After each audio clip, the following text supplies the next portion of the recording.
अजय प्रहार चैनल में आपका स्वागत है। आज पूरी दुनिया में लोकतंत्र कमज़ोर होता चला जा रहा है और अधिनायकवाद की जड़ें बढ़ती जा रही हैं। आप देखें, हमारा मित्र है रूस, वहाँ पर राष्ट्रपति आजीवन बने रहेंगे। ये निश्चित रूप से लोकतांत्रिक प्रक्रिया नहीं है। आप देखें, ब्रिटेन की डेमोग्राफी ज्यों ज्यों बदल रही है त्यों त्यों वहाँ के शासन के तौर तरीके बदलते चले जा रहे हैं।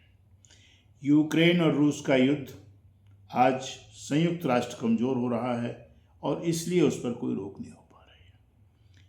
ट्रंप साहब अनर्गल प्रलाप जारी है उनका कोई भी प्रलाप देश में भी लोकतांत्रिक ढंग से नहीं हो रहा है। और जो खबरें आ रही हैं वो ये आ रही हैं कि अमेरिका के इतिहास में पहली बार जो वहाँ की सेना है उसका डिप्लॉयमेंट भी किया गया है। वो विकेंद्रीकरण कर रहे हैं, इधर उधर उसको तैनात कर रहे हैं। इससे उनके मंसूबे समझ में आते हैं। हिंदुस्तान के अंदर भी, हिंदुस्तान की बाद में बात करेंगे, पाकिस्तान देखिए, वहाँ लोकतंत्र नाम की कोई चीज़ रह नहीं गई है। अफ़गानिस्तान में भी स्थिति बहुत अच्छी तो नहीं है, इतना धर्म का चादर लपेटा हुआ है, महिलाओं के इतने वो उनको शिकंजे में रखा गया है कि उनको बहुत से अधिकार उनको भी नहीं दिए गए। तो कुल मिलाकर के जो दुनिया की तस्वीर है वो लोकतंत्र को कमज़ोर कर रही है। नेपाल में देखिए हालत ख़राब हुई, श्रीलंका में ख़राब हुई। उसके पीछे कारण ये है कि अब रोज़मर्रा की चीज़ें इतनी महंगी हो गई हैं कि लोगों को सोचने का वक्त ही नहीं है। हिंदुस्तान में आप देखिए, सड़कों पर चले जाइए, वो गाड़ियों में लगे हुए झंडों को देखिए तो विरोधी दलों की गाड़ियों में झंडे आपको 1000 में 5 मिलेंगे। अगर 1000 गाड़ी आपको सत्ता दल के झंडे की लहराती मिलेगी तो मुश्किल से 5 मिलेंगे। और वो 5 कौन होंगे? या तो वो एमएलए होंगे या पूर्व बड़े मंत्री होंगे या पूरे संगठन के अध्यक्ष होंगे, कुछ इस प्रकार के लोग हैं। ये तस्वीर अच्छी नहीं है। लोकतंत्र में जब तक आप सहयोगात्मक रवैया ना अपनाएं विपक्ष के साथ, समस्त राजनीतिक दलों के साथ, आप राजनीतिक दलों को कम करें, लेकिन जो रहें उनकी मान्यताएं जो लोकतंत्र के अनुरूप हैं वो होनी चाहिए। आप कोई भी काम विपक्ष के सहयोग के बगैर अगर अपने धींगामुष्टि से करते हैं तो हम कहीं ना कहीं लोकतंत्र को कमजोर कर रहे हैं। हमारे देश में सबसे शक्तिशाली विधायिका बनती चली जा रही है, बनना भी चाहिए, लेकिन विधायिका का निर्माण किस प्रकार हो रहा है? चुनाव की जो तस्वीरें आ रही हैं, चुनाव की जो दुर्दशाएं आ रही हैं, वो लोकतांत्रिक प्रक्रियाओं पर प्रश्नवाचक चिन्ह लगा रही हैं। पूर्णविराम नहीं लगाया अभी। दूसरी बात, पूरा का पूरा दावे के साथ कहता हूं, जो हलफनामे दिए जाते हैं चुनाव में खर्चे के कि मैंने इतना खर्चा किया, उसमें विजयी उम्मीदवार और उसके बाद नंबर 2 पे रहने वाला उम्मीदवार जो खर्चे का ब्यौरा हलफनामा के साथ देता है चुनाव आयोग में, वो पूरा का पूरा फर्जी होता है। इस बात का अगर कोई समीक्षा कर ले, अगर कोई जांच कर ले, तो जितना वो खर्चा बताते हैं उससे कई गुना खर्चा वो करते हैं। तो विधायिका की पूरी एक निर्माण की जो प्रक्रिया है वो भ्रष्टाचार पर आधारित हो गई। दूसरा, सरकारी सीमा कुछ है और खर्चा कुछ हो रहा है, ये भी भ्रष्टाचार है। तीसरा, जब आप करोड़ों रुपए एक एमएलए खर्च करेगा, उससे आप ईमानदार प्रशासन की संचालन में सहयोगात्मक रवैया की किस प्रकार से कल्पना कर सकते हैं? अब आइए कार्यपालिका में जिस प्रकार से भ्रष्टाचार है वो जग जाहिर हो गया अपने देश का। कार्यपालिका में जो मैं चर्चा सुनता हूँ लोगों से उठता बैठता हूँ, प्रशासनिक अधिकारियों के जो विचार सुनता हूँ, उसमें दुर्भाग्यपूर्ण स्थिति सबसे ज़्यादा अगर किसी की है तो ईमानदार कर्मचारी की है।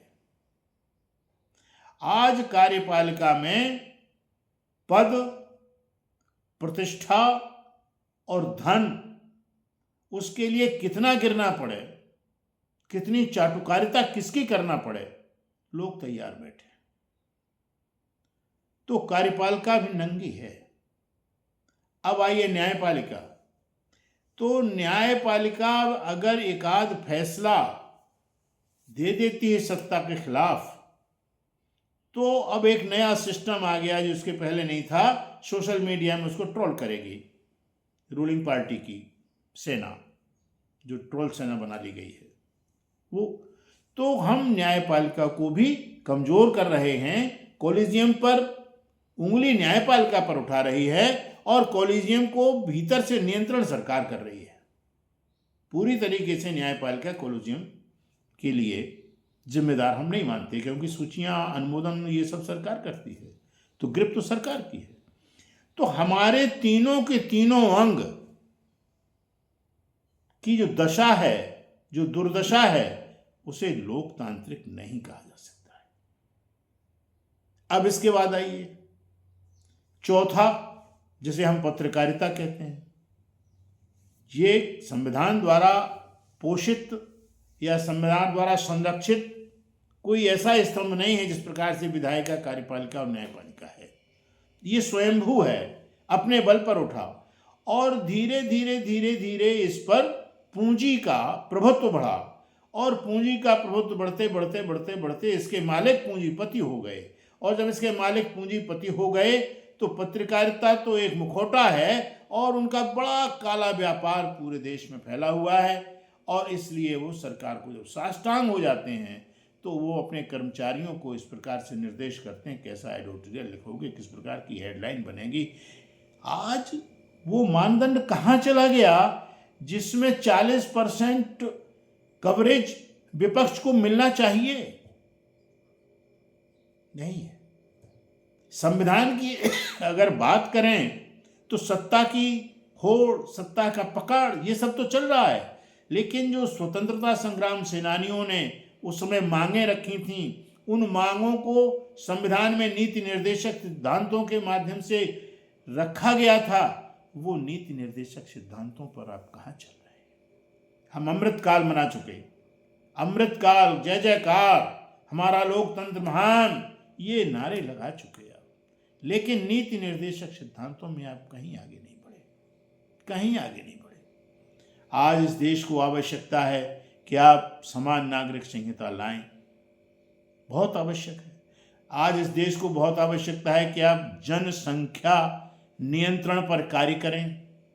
इस देश को परम आवश्यकता है इस बात की कि आप लोगों के गौरव, गरिमा की, सम्मान की रक्षा करें, महंगाई पर नियंत्रण करें।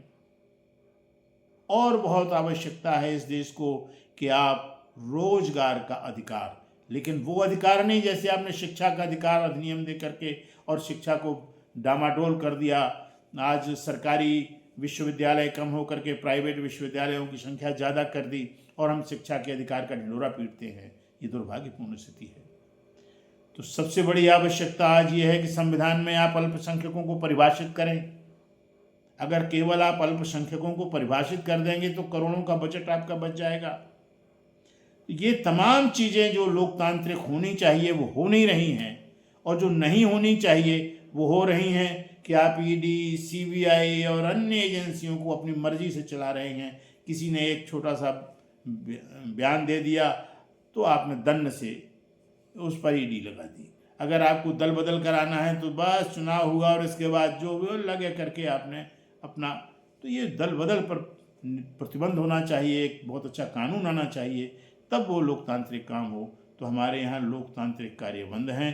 अधिनायक शक्तियों को जगाने वाली स्थितियाँ प्रारंभ हो गई हैं, और इन सब के लिए अगर हम जागरूक नहीं रहते हैं तो भारतीय लोकतंत्र पर भी विश्व के अन्य देशों की भांति खतरा रहेगा। इन्हीं शब्दों के साथ धन्यवाद।